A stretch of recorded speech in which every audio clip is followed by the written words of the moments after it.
Foreign minister ہی نہیں تھا اس ملک کا. بالکل. تو یہ تو وہ پارٹیاں فکریں کسنے کی کوشش کر رہی ہیں جنہوں نے کہ 4 سال اپنی دور حکومت میں کو فارن منسٹر رکھا ہی نہیں, تو ان کا نہیں بنتا, ان کا بنتا ہی نہیں. دوسری بات یہ ہے کہ جس طریقے سے پاکستان کی فارن پالیسی جہاں تک پہنچ چکی ہے, اور جیسے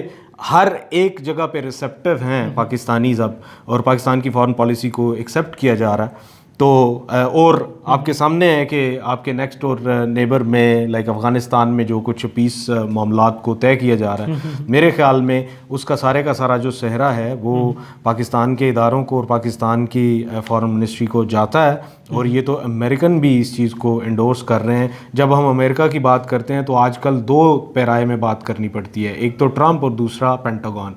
دونوں کے دونوں اس چیز کو سراہ رہے ہیں. اچھا سر, ایک چیز اور آپ سے جاننے کی یہ ضروری ہے کہ یہ جو فیٹ آف کا معاملہ ہے سر,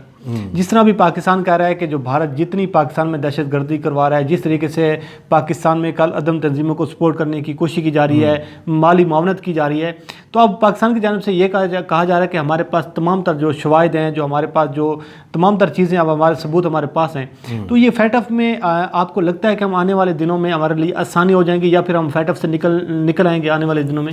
دیکھیں, پاکستان نے جو پاکستان کے پاس ایویڈنسز ہیں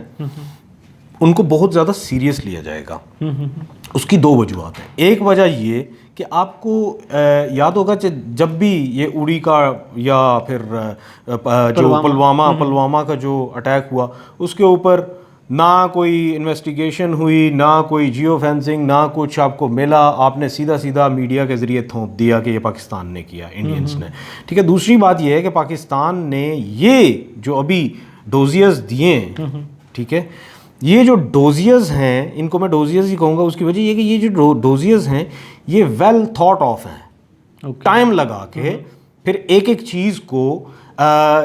چیز پہ تحقیق کر کے, اور وہ اسلم اچھو کے بارے میں ساری تحقیق کر کے کہ وہ اس کا کس کے ساتھ رابطہ تھا اور کون سے طریقے سے رابطہ کیا گیا, اور پھر کب اس نے دلی میں علاج کروایا, اور ود ایویڈنس وہ سارا ان کے پاس موجود ہے. دوسری بات یہ ہے کہ کراچی میں جیسے چیزیں چلائی جاتی رہیں پچھلی 2 گورنمنٹس میں, ان کے اوپر مطلب ڈیٹیلڈ اس کے اوپر تفصیلی بات کی گئی. پھر کلبھوشن یادو بھی بیچ میں آ جاتا ہے, وہ تو ہمارے پاس موجود ہے. اور یہ سارے کے سارے جو ایویڈنسز ہیں, لکیلی پاکستان نے کلبھوشن یادو کو پکڑا ہوا تھا, and I think some where down the line Kulbhushan Yadav has been very supportive towards Pakistan's cause against India.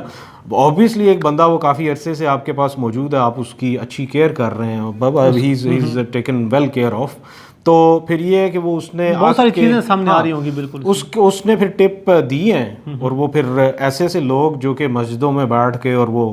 خطیب بنے ہوئے تھے, لیکن وہ تھے وہ لوگ جو کہ منی لانڈرنگ کرنے میں ملوث تھے اور پیسے آگے بھیجنے میں ملوث تھے, وہ سارے کے سارے اب رونما ہوں گے. اور اسی لیے انڈیا از ایجی. اس کی وجہ یہ ہے کہ انڈیا نے جب بھی پاکستان کے اوپر الزام لگایا وہ بے سر و پا لگایا, اور یہاں پہ یہ ہے کہ پاکستان نے well thought of good time میں ایک چیز جو ہے وہ سامنے لے کے آ رہا ہے, اور ود ایویڈنس وہ چیزیں سامنے لے کے آ رہا ہے. اچھا سر, ایک چیز آخر پر یہ بتائیے گا کہ آپ کو اب لگتا ہے کہ اب بھارت کو جو مودی کو ووٹ دے کر وزارت عظمیٰ کے منصب پر لے کر آئیں, اب بھارت کو اب یہ قیمت چکانی پڑے گی اس کی؟ بھارت قیمت چکا رہا ہے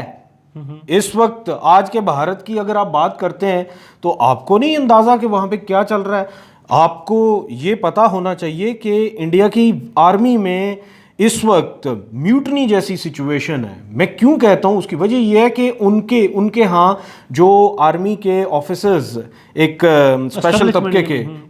طبقے کے لائک جو میجرز اور کرنل اور لیفٹنٹ کرنل لیول کے لوگ ہیں, جب ان کی پروموشنز آتی ہیں تو آج کل کیا ہو رہا ہے کہ وہ جو سیکولر فوجی افسران ہیں, ماضی کے ان کے ریٹائرڈ آفیسرز ہیں, وہ کھلا یہ کہہ رہے ہیں ان سے کہ ہمارے وی نو کہ آرمی میں ایسے آفیسرز جو کہ RSS کی طرف لیننگ ہیں ان کو پروموٹ کیا جا رہا ہے, باقیوں کو نہیں کیا جا رہا. دوسری بات یہ ہے کہ اس وقت جب کہ ہم لوگ دونوں کھڑے ہیں, آپ کو پتہ ہے کہ ایسٹرن لداخ میں 38,000 اسکوائر کلومیٹر انہوں نے کھو دیا چائنا کے سامنے. اب وہاں پہ ان کے لیے جو سب سے بڑا چیلنج ہے, آپ کو پتہ ہے کہ وہ سب زیرو ٹیمپریچرز ہیں وہاں پہ, اور آنے والے دنوں میں سردی بھی بڑھے گی. وہاں پہ ایگلوز چاہیے, وہاں پہ سب کچھ, ایک نیا بجٹ چاہیے. ایک دم سے وہ بجٹ لینا جو کہ سیاچن والا بجٹ ہوتا ہے, سیاچن والا بجٹ جو ہوتا ہے وہ آپ کو بہت اچھے طریقے سے پتہ ہے کہ بہت زیادہ پیسہ لگتا ہے, تو وہاں پہ بھی وہ پیسہ لگانا پڑے گا ان کو.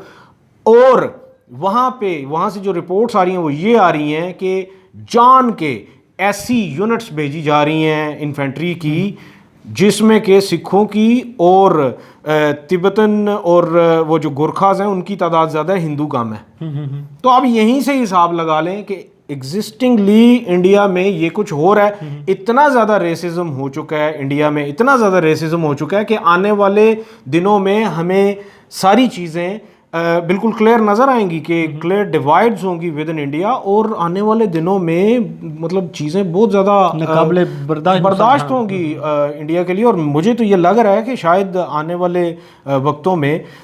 جو انڈیا ہے اس کے ساتھ بھی وہی حساب ہو جو سوویت یونین کے ساتھ ہوا تھا. سر تھینک یو سو مچ سر, آپ نے اپنے وقت نکالا اور ہمیں ٹائم دیا. تو ناظرین, یہ راجہ فیصل صاحب تھے جو آپ کے سامنے تمام تر صورتحال سے آپ کو آگاہ کر رہے تھے. پاکستان اب یہ کہہ رہا ہے کہ ہمارے پاس بہت سارے ایسے شواہد ہمارے پاس موجود ہیں, اور کچھ چیزیں ایسی ہیں جو بھارت پاکستان میں کروا رہا ہے کہ جس کے حوالے سے دنیا بھر میں جو بھارت ہے وہ پاکستان کو تنہا کرنے میں لگا ہوا تھا. پاکستان کو ایک دہشت گرد ملک ڈکلیئر کروانے کے لیے اربوں بلین ڈالر جو ہے وہ انویسٹ کر رہا تھا, لیکن پاکستان